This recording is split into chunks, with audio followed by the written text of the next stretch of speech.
Bismillahirrahmanirrahim. Assalamualaikum warahmatullahi wabarakatuh. Innal hamdalillah nahmaduhu wa nasta'inuhu wa nastaghfiruh wa na'udzubillahi min syururi anfusina wa min sayyiati a'malina may yahdihillahu fala mudilla lahu wa may yudlil fala hadiyalah. Wa asyhadu an la ilaha illallah wahdahu la syarikalah wa asyhadu anna Muhammadan abduhu wa rasuluh. Allahumma sholli wa sallim ala nabiyyina Muhammad amma ba'du. Alhamdulillah pada kesempatan ini kembali lagi di video pembelajaran tentang menebarkan Islam dengan santun dan damai melalui dakwah, khutbah, dan tabligh. Adapun tujuan pembelajaran pada materi kali ini yakni menganalisis ketentuan dakwah, khutbah, dan tabligh. Baik anak-anakku yang dirahmati Allah Subhanahu wa taala, sebelum dimulai pembelajaran kali ini, alangkah baiknya kita berdoa. Berdoa dimulai.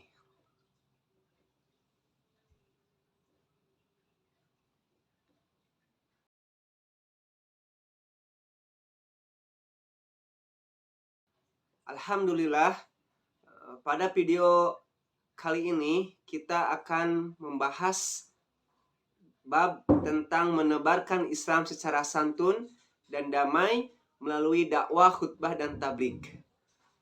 Kita bisa melihat pada video ini ada infografis. Yang pertama dakwah. Kita akan bahas tentang pengertian, dalil nakli, adab dakwah, sasaran dan tujuan dakwah, syarat dan metode dakwah, ada media dan manajemen dakwah. Kemudian yang kedua yakni khutbah.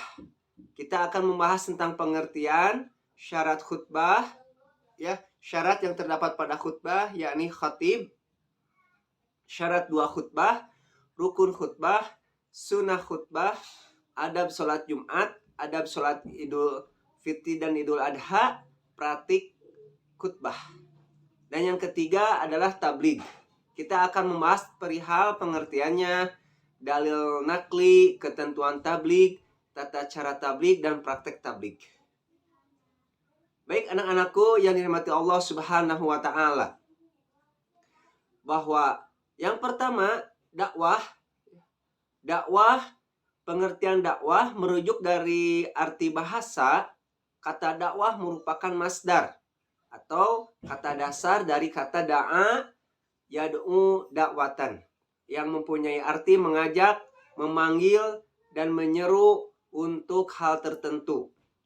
Orang yang melakukan pekerjaan dakwah disebut da'i bagi laki-laki dan da'iyah bagi perempuan. Ditinjau dari makna istilah, ada beberapa pengertian dakwah, yakni setiap kegiatan yang mengajak, menyeru, dan memanggil orang atau kelompok orang untuk beriman kepada Allah Subhanahu wa taala sesuai dengan ajaran akidah keimanan, syariah hukum, dan akhlak Islam. Sehingga dapat kita pahami juga bahwa dakwah juga merupakan mengajak orang lain untuk meyakini kebenaran ajaran Islam dan mengamalkan syariat Islam agar tercapai pola hidupnya lebih baik, sehingga tercapai kebahagiaan dunia dan akhirat. Dakwah tidak hanya berupa tabligh, khutbah, dan majelis taklim, karena dakwah cakupannya sangat luas, seluas kehidupan setiap muslim. Kemudian ada dalil tentang perlunya dakwah. Allah Subhanahu wa taala berfirman dalam Quran surat Ali Imran surat ketiga ayat 104, A'udzubillahi minasyaitonirrajim, wal takum minkum ummatu yad'una ilal khairi wa ya'muruna bil ma'rufi wa yanhauna 'anil munkar wa ulaika humul muflihun. Dan hendaklah di antara kamu ada segolongan orang yang menyeru kepada kebajikan, menyeru berbuat yang ma'ruf, dan mencegah dari yang mungkar, dan mereka itulah orang-orang yang beruntung. Quran surat Ali Imran surat ketiga ayat 104. Dakwah di sini senantiasa harus menyasar ke berbagai aspek. Aspek di sini menyentuh di bidang politik, mengentaskan kemiskinan, ya, memberdayakan lembaga pendidikan, kemudian ada bantuan beasiswa, ya, mengedukasi masyarakat agar saling membantu dan bekerja sama, termasuk juga terlibat aktif dalam memerangi ujaran kebencian dan berita-berita hoax. Kemudian selanjutnya, adab berdakwah. Adab atau etika dakwah yang harus diperhatikan diantaranya yang pertama itu bahwa adabnya itu dakwahnya itu dengan cara hikmah, yaitu ucapan yang jelas, tegas, dan sikap yang bijaksana. Kemudian juga dakwah menggunakan cara nasihat yang baik, ya, yaitu cara-cara persuasif, damai, mententramkan, dan tanpa kekerasan, serta edukatif, ya, memberikan pengajaran, iktibar, dan pelajaran hidup. Kemudian yang ketiga, dakwah dengan cara mujadalah, ya, yaitu diskusi atau tukar pikiran yang berjalan secara dinamis dan santun dengan menghargai pendapat orang lain. Kemudian juga dakwah juga melalui teladan yang baik, yakni uswatun hasanah. Ada tujuan dan sasaran dakwah. Sasaran dakwah yang pertama memberi semangat kepada manusia agar selalu meningkatkan kualitas dan kuantitas imannya dari baik menjadi terbaik. Kemudian mengubah jalan hidup yang lebih baik menjadi baik, serta yang menyimpang dari aturan Allah Subhanahu wa taala agar kembali ke jalannya, yakni melalui taubatan nasuha. Tujuan dakwah jika merujuk kepada Quran surat An-Nur surat ke-24 ayat 55, maka tujuan dakwah adalah menyuruh dan mengajak segenap manusia agar konsisten atau istiqomah dalam beriman hanya kepada Allah Subhanahu wa taala dan tidak melakukan kemusyrikan, yakni tauhid atau akidah. Kemudian menjadikan seluruh aktivitasnya hanya beribadah kepada Allah Subhanahu wa taala, ikhlas atau syariah. Kemudian mengerjakan amal soleh dalam arti yang seluas-luasnya, amal ibadah atau muamalah. Kemudian berakhlak mulia yang tolak ukurannya adalah akhlak Rasulullah Shallallahu Alaihi Wasallam. Tersimpul bahwa tujuan dakwah itu yakni mengajak segenap manusia keluar dari jalan kesesatan yang dimurkai menuju jalan yang benar yang diridhoi oleh Allah Subhanahu wa taala. Selanjutnya yang kedua, khutbah. Pengertian khutbah merujuk makna bahasa, ada beberapa pengertian, yaitu kata khutbah jika berasal dari kata mukhattabah berarti pembicaraan. Jika berasal dari kata al-khutbu berarti perkara besar yang diperbincangkan. Dan khutbah dapat juga bermakna memberi peringatan, pembelajaran atau nasihat dalam kegiatan ibadah.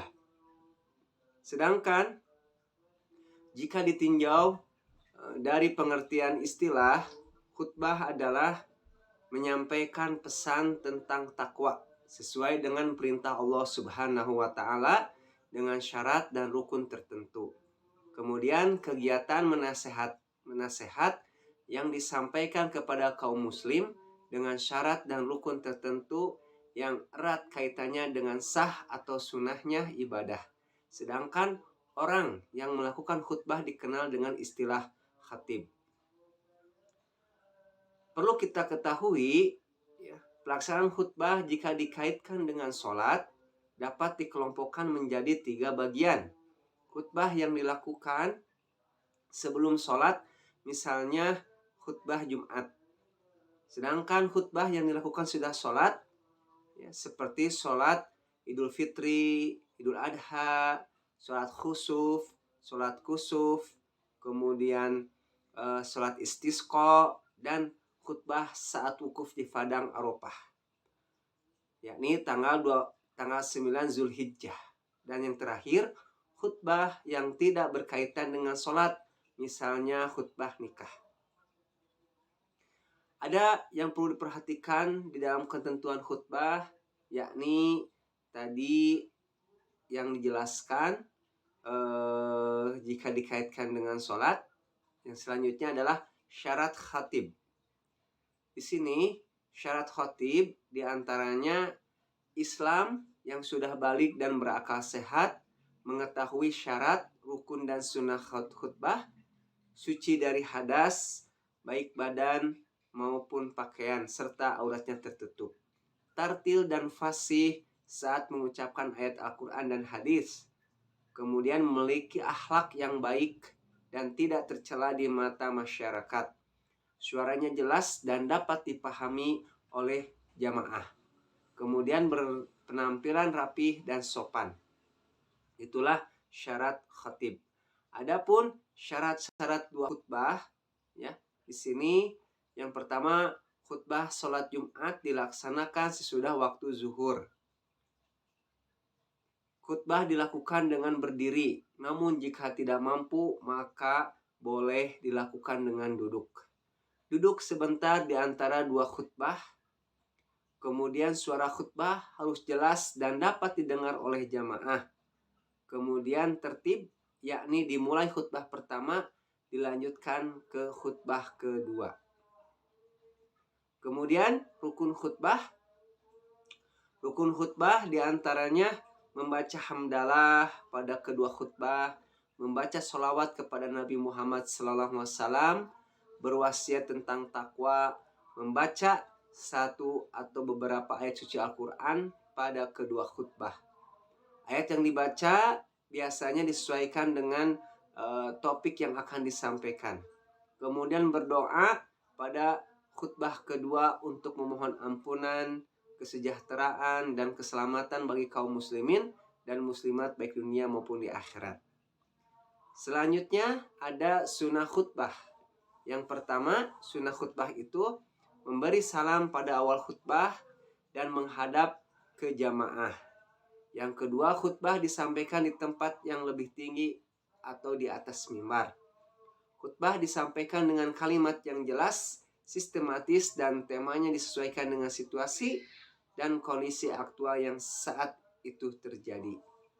Khatib hendaklah memperpendek khutbahnya, jangan terlalu panjang. Sebaliknya sholat Jumatnya saja yang diperpanjang. Khatib disunahkan membaca Quran surat Al-Ikhlas saat duduk di antara dua khutbah. Selanjutnya tabligh.